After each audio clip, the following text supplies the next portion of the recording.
everyone? It's Hannah. Welcome back to my channel. I know I was MIA for like the last half of 2022. School and work really did a number on me. I'm making a comeback. It's like Hannah comeback 2023.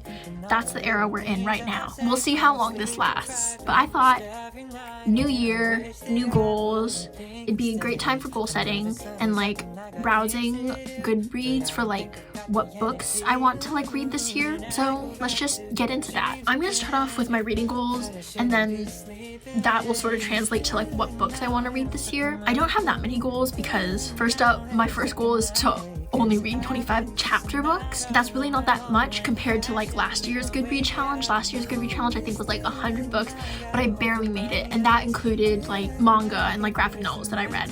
And my goal was to read like more actual like books, but like that didn't really happen. I think I like severely overestimated the amount of time I would have to read / my motivation to read when school actually hit, because good lord, my classes did a number on me. Like OChem, and this year I have to take OChem for like the entire year. So I'm being realistic here. I'm looking at my course load and I'm trying to like balance both my hobbies and my coursework and maintaining my grades. So I think like 25 books this whole entire year, that translates to around like 2 a month, and I think that's so doable. And I'm gonna be gracious with myself. I know that like reading physical books isn't really the way I consume books anymore. It's more audiobooks because I'm always on the go. I'm always doing something. So like walking to class, I can be listening to an audiobook rather than like having to dedicate time and sitting down and reading. Maybe like one of those books, or like once every 2 months it's actually a physical book. I think I'm actually going to be able to pass the school. Like this is very doable. Like I'm setting myself up for success with this first goal. And then my second goal sort of ties into like my language learning goals for the year, which is to read a book in Spanish, a book in Chinese, and a book in Vietnamese. If you don't already know, I took Spanish in high school. I took it for 3 years up to Spanish 4, but then after that, after my junior year, I like stopped taking Spanish, and like my Spanish is horrible. Like if you try to talk to me, I wouldn't know how to respond. Like my brain no longer thinks in Spanish because that's not the language that I use most frequently compared to when I was in school. Now I think like my second language brain is really Mandarin, so I want to read a book in Chinese. Here is where it gets a little complicated. I learned simplified characters, but like my formal education for Mandarin sort of ended when I quit Chinese school in like elementary school / like early middle school. So I don't remember that much. I have to have pinging. I don't have a great vocabulary to really rely on. Like I still think my reading comprehension in Spanish is good because like for the most part I can piece things together. I like actually started this goal last year, but I never got around to reading it. But the book that I chose to read was this one, which is, dude, I don't even know if I can read this out loud. Magia del revés, una escuela patas arriba. Dude, my Spanish is so Americanized. I'm gonna read this.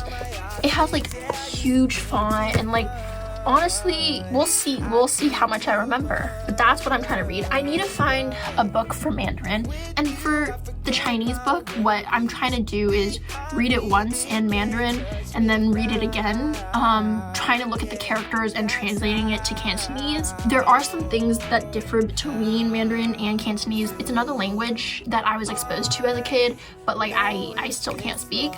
So we're working on that too. And finally, I think this is gonna have to be like a baby book, like literally colors and numbers, like something super easy. But I also want to read a book in Vietnamese because last quarter I took Vietnamese 1. It was like intro to Vietnamese. So like I have like very rudimentary vocabulary. Like I can't even talk in Vietnamese with people because I don't know what pronoun I'm supposed to use to refer to myself. That's the whole entire thing. I feel like if I like go through my textbook and like build up my vocabulary, I'll at least be like somewhat able to manage going through like a very, very basic Vietnamese like children's book, like probably a picture book or something. And I really want to do this before the summer hits, because this summer with my family, for like our family vacation, we're going to Asia, and I hopefully will be going to Vietnam. I don't know, I feel like proficient is like too high of a bar for me to set, considering everything else I'm also trying to do with my time before then. But like, I want to be able to low-key get what's happening, like to be able to context clue my way through, to know enough to do so when I do eventually go to Vietnam. Again, I grew up hearing my mom's side of the family speak Vietnamese to one another. I do not speak Vietnamese. That's just something that did not happen. I do have to say, I think reading in Vietnamese is easier than reading in Mandarin, because Vietnamese uses like an actual alphabet. I learned my alphabet in Vietnamese 1, so I'm like able to sort of sound out words on a page. Do I know what it means? No, I don't. But Mandarin is like you either know the character or you don't.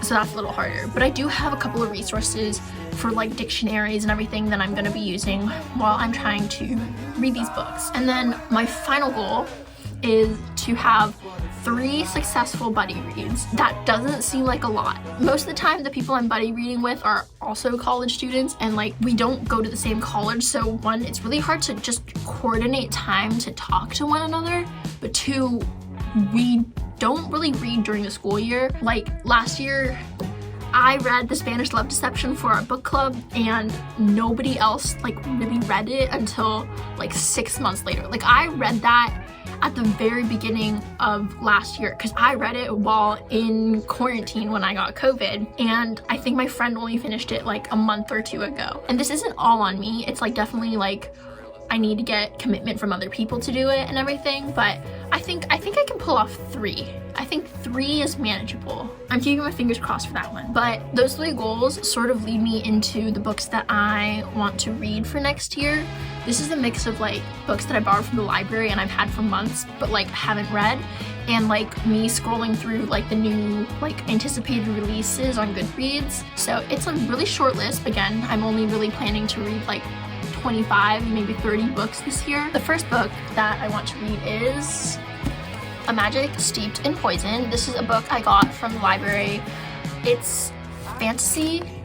It's like Asian inspired fantasy, and I feel like this is very up my alley, considering I currently consume Asian media like there's no tomorrow. I've been holding on to it for like at least 2 months now. I really need to just read this, and maybe this will be my first read of the year. Another book that I want to read this year, Love Hypothesis by Hazelwood. I actually technically started this last year. I was filming a day in my life vlog for my Vietnamese class, and I did like, oh, I like to read, this is what I'm currently reading. I literally got like 1 page into this, and then like, what's her name? Olive did something stupid and it pissed me off, and I literally was like, nope, not right now, this is not the time for it.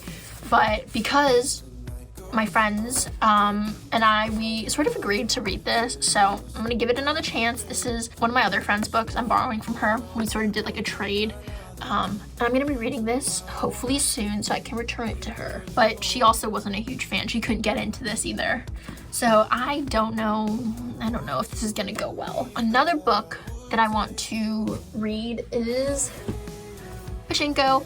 I bought this last summer, I think. I really want to read this so I can watch the series. I think this book is gonna like absolutely rip me to shreds and take me forever to get through. The next books I do not have with me right now. One is Foul Lady Fortune by Chloe Gong. I did have it from the library at a point in time, but considering how I wasn't reading at that time, I like returned it to the library. I want to read that because I loved the 2 other books I read from Chloe Gong, which were like These Violent Delights and Our Violent Ends. I loved that, and because Foul Lady Fortune is also sort of set in the same universe, I have a feeling I'm really gonna like this book, especially because like there's just something about like 1920s China that like gets me going. It's delicious, it's immaculate, I love it. I love the world that she's created, so I'm looking forward to hopefully getting my hands on this book again and actually reading it. Another book that I am planning on reading is Clockwork Prince by Cassandra Clare. I think this is the second one. My friend really wants me to read that, and I told her I'd read it over winter break. That did not happen, so it is now on my 2023 TBR. And then finally, of like the books that have actually been published, I really want to read Babel by Kuang. I was aware of all the hype on Book Talk and like my Instagram and everything, but also I follow the author, and the HarperCollins strike is happening. She like posted a video of her talking like at one of the rallies or something, and she was like, I wrote one of the best-selling books for HarperCollins this year. Like, she was in support of the union. She was like talking about how HarperCollins should be treating their employees better. Girl boss. I literally was like, you have me sold. I'm going to go read your book right now. But I don't really know how to do it in like an ethical way. I'm probably gonna end up borrowing it from the library, because obviously I'm not gonna buy that. I'm not gonna support HarperCollins, but I really want to support the author. So it's an interesting situation. I have 3 books that I want to read that are going to be released this year, and I found these off of like a quick scroll through Goodreads. The first one is Quietly Hostile by Samantha Irby. The release date is May 16th of this year. I liked Samantha Irby's other book, Wow No Thank You, and I sort of liked her humor, so I'm hoping that I also like this like collection of essays. The other book that I have on here that isn't released yet is Happy Place by Emily Henry. Emily Henry, I really liked Book Lovers. I really liked People We Meet on Vacation. I was like on like beach read, but that's because I like didn't really know what it was about. But like it wasn't about the writing, it was more about like what happened. Emily Henry's writing is just like so good to me, like it's amazing. So I have a feeling I'm gonna love Happy Place. I honestly have no clue what it's about, but she has me sold. Finally, I think it's like a YA horror type thing, but it's She Is a Haunting by, I'm gonna butcher this so bad, and like my Vietnamese one knowledge is not gonna come in and save me at all, but Tran, and the release date is supposed to be February 28th. So it's actually coming up. It's like a little over like a month and a half away. We're gonna make some time, we're gonna read that, because from the synopsis that I read on Goodreads, it seems pretty interesting. And obviously I want to read more from Asian authors. So I think like that is a pretty good spread. I have a decent amount of books on my TBR, considering I have a very small reading goal this year. Let me know what your reading goals are this year down below, and like, comment, and subscribe. Stay fresh, and I'll catch you next time. Too far away from me to get my name